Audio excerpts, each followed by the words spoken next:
Всем привет! Сегодня отвечу на вопрос, ситуацию, которая возникает в реабилитации у довольно многих из вас.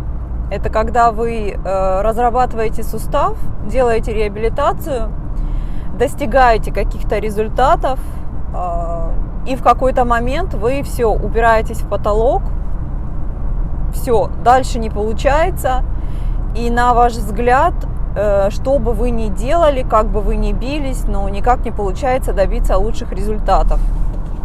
Буквально сегодня утром мне снова пришел такой комментарий с описанием кратким ситуации и, значит, просьбой порекомендовать что-то в конкретной ситуации, в данной конкретной ситуации. Я сразу вам хотела бы сказать, что вы меня поймите, да, что все, что касается конкретных рекомендаций, то очень сложно что-то рекомендовать, не видя вообще человека, не видя колена, в каком состоянии оно находится, не понимая до конца, что вы делаете и так далее.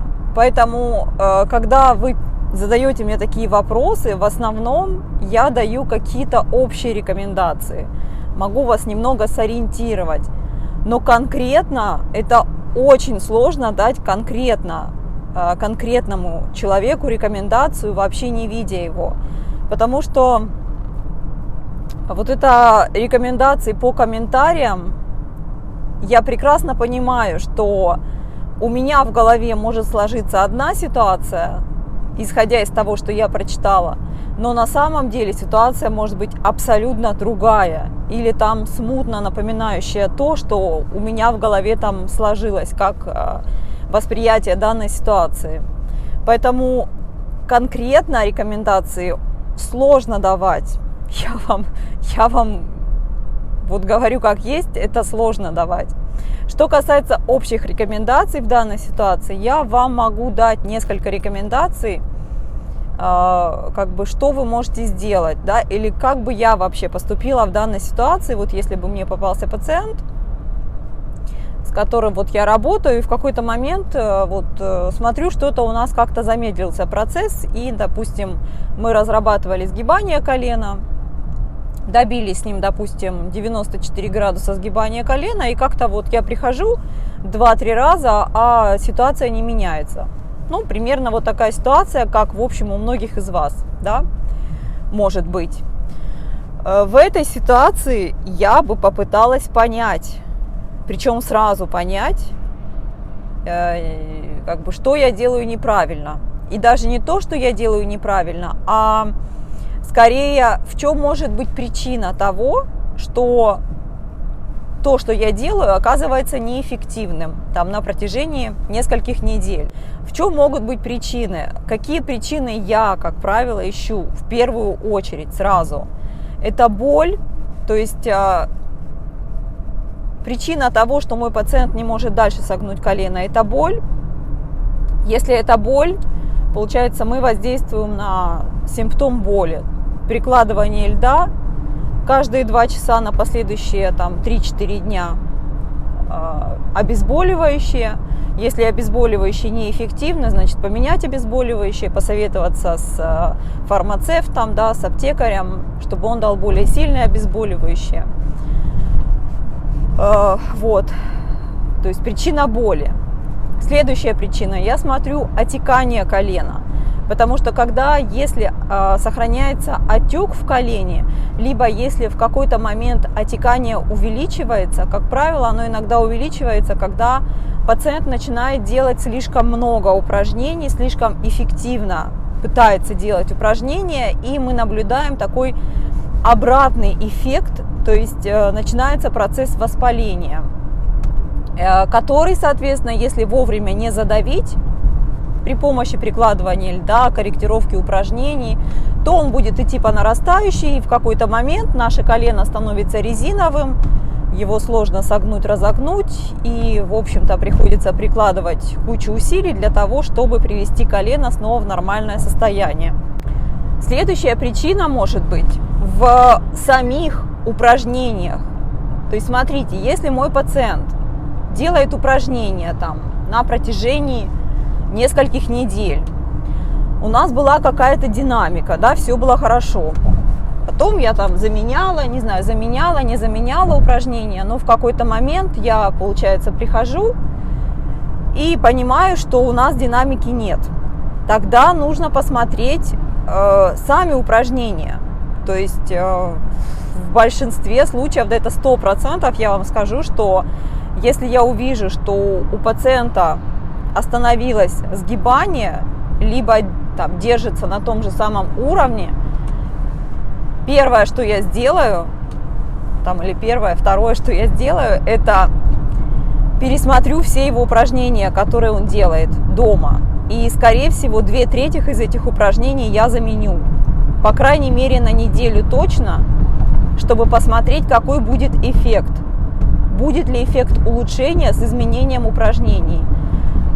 Потому что вот эта составляющая, что нужно менять упражнения, причем довольно часто в активный период реабилитации, она тоже играет как бы важное значение. Еще такая одна небольшая причина может быть, это слишком такое рвение пациента. То есть когда бывает так, что пациент очень мотивирован, он пытается как бы добиться лучших результатов, и появляется такой момент инициативы.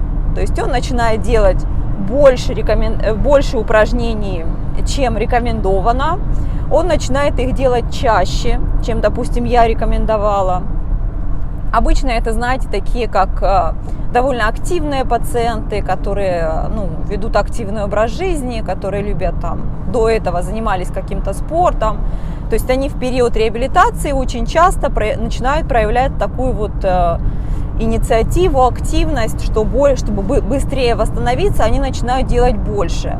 И, соответственно, пациент вместо нужных, допустим, 2 раз в день начинает делать упражнения 3-4 раза в день. Вместо допустим, рекомендовала я 10 повторений, начинает делать 15-20 повторений. И, соответственно, появляется вот этот эффект ненужного снова же воспаления. И вместо того, чтобы наблюдалась динамика, наблюдается рецессия, да, то есть снижение, наоборот. Пациент не понимает, в чем проблема, ведь он делает больше, чем нужно, а наблюдается негативный эффект. Вот в этом случае приходится немножко притормаживать человека, пациента, и объяснять ему, что больше это не всегда означает лучше и качественнее. Другая причина также может быть, это такая уже тоже такая дополнительная, скорее конкретная уже причина, но которая тоже часто наблюдается, это в зажатости мышц, которую многие, к сожалению, этой причиной, к сожалению, многие пренебрегают после операции на ногу, да и на руки, на ноги. Вот этот эффект зажатия мышц, когда мышца сжимается, это и не всегда, далеко не всегда пациент ощущает это зажатие мышц. Зажатие мышц – это естественная реакция мышцы на внешнее вмешательство. То есть, смотрите, когда была операция, и во время операции мышцу тронули физически, да, механически тронул врач, то у мышцы возникает такая ответная реакция, защитная реакция. Она после операции начинает съеживаться, зажиматься, соответственно, сокращаться. И часто это можно наблюдать на мышцах, на основных мышцах колена. Это на прямой мышце бедра, то есть на квадрицепс. Квадрицепс зажимается и мешает, например, в сгибании колена. Если это на разгибание, то это вот на сгибательных мышцах колена, да, которые находятся в подколенной ямке, те, которые у нас крест-накрест идут. Икроножные мышцы, нижняя, да, группа, и верхняя мышца, сгибательные бедренные мышцы. Они тоже зажимаются, и наблюдается такой эффект неразгибания колена по той причине, что мышцы сжаты. В этих случаях иногда простого добавления дополнительных упражнений на растяжку мышц объяснения, как это делать, бывает также достаточно.